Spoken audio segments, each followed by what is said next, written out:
So it sounds like you've got just a really strong background in all things commercialization, especially around med device. So I'm really excited to kind of dig into some of your experience today. So as you think about this commercialization process, what, from your perspective, is like the number one, the most important strategy for success?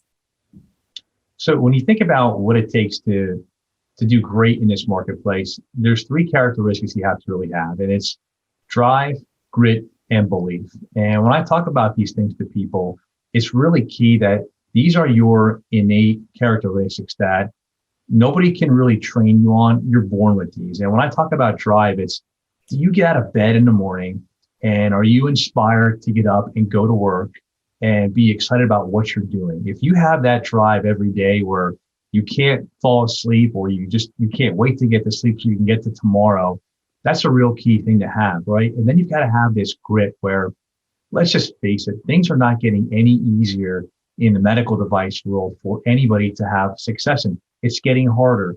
Hospitals want to consolidate less rep access. And now that things have happened with COVID-19, they want fewer people to interact with anyone in the hospital. So you have to have that grit to be there.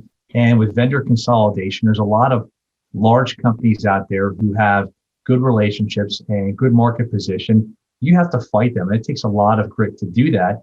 But then on top of it is, once you have access and you can get in front of people, you have to demonstrate that belief in what you're doing, what you're promoting is really something that's going to make a difference in either that surgeon, that patient, or that hospital outcome. And that belief comes from within. And if you have that, people will feel that energy from you and they will just want to listen to you and want to try what you have. And those are the things that really, you have to start with that foundation in order to be successful.